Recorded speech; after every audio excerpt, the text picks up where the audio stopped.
Welcome to the 2-minute drill with Jay Ham. Give me time, we'll hit the touchdown here. 36, 18,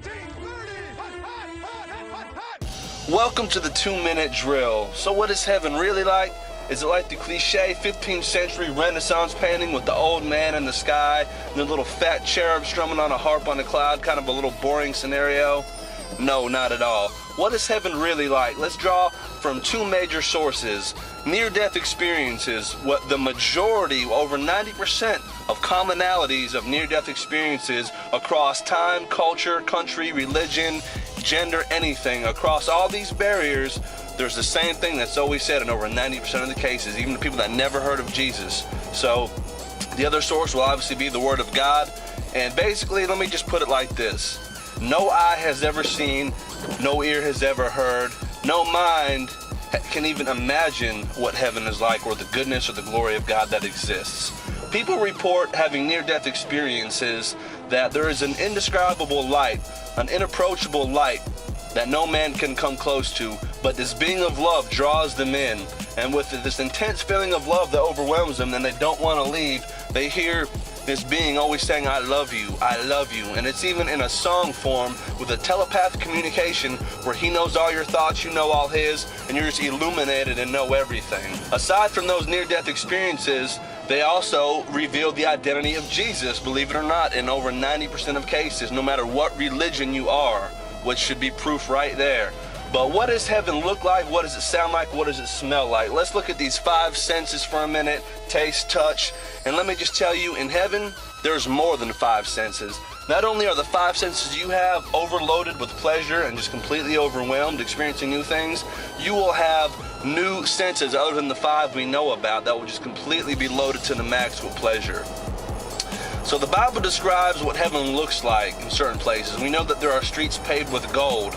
We know from near-death experiences, people have reported seeing these flowers and plants that they've never seen on earth, and the flowers and plants actually emit songs from them. They sing to you, and they emit smells that are wonderful, and you can actually see these smells in color.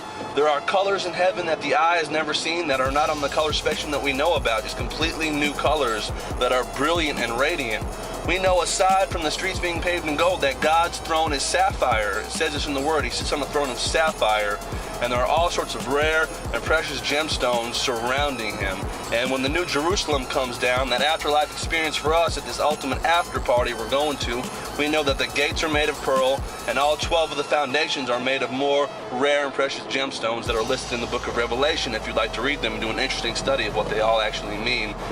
What is also very interesting, the sound of heaven. If you can imagine the most beautiful music that you've ever heard in your life, it will be like dog mess compared to what you will hear in heaven.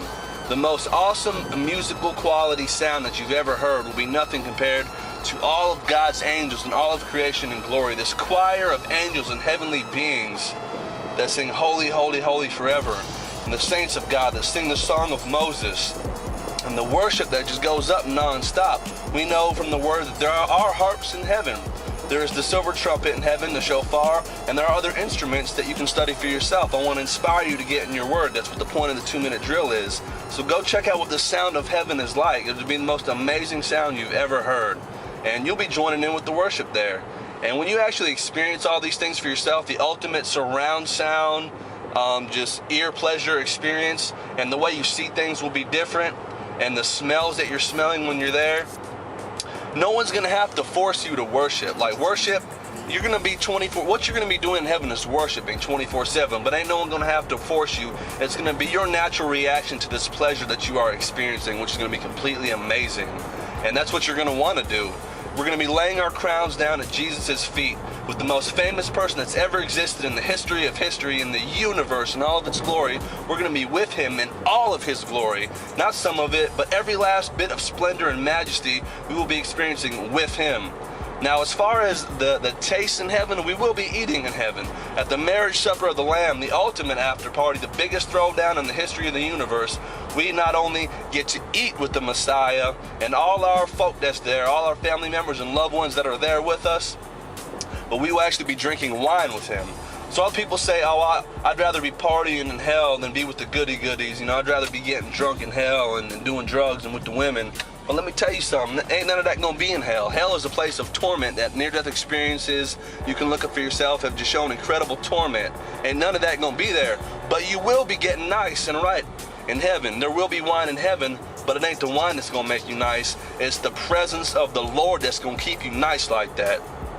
So this is just going to be an amazing experience. I want to invite you to this after party. I want you to RSVP. The King has already sent you a formal invitation. Will you come with me to the after party? Will you come with him and accept the death of Jesus Christ on the cross, the ultimate boss who took it for you so that you could be with him forever in this awesome place of glory? So we know what it looks like, just a glimpse of. We know what it sounds like, the smells, the tastes, and the touch. Your senses will be overwhelmed. There's been reports of near-death experiences of just endless meadows and fields of grass, and the blades of the grass are actually diamonds. And they look like they'll hurt your feet if you walk on them, but they actually massage your feet when you walk on these diamond grass blades. I mean, can you just picture what this is going to be like, man? I know this is turning into a 5-minute drill, but how can you get this message across in any less time than I'm taking without talking like an auctioneer? I really want you to absorb what this is going to be like. And picture this one last thought. Picture the happiest moment you've ever had in your entire life, when you were the most happy. The happiest that you've ever been or you could even imagine. And now picture heaven is going to blow that away. That's just a tiny little glimpse into what the reality of heaven and the experience of this afterlife after party with the King of Kings is going to be like. See you next week.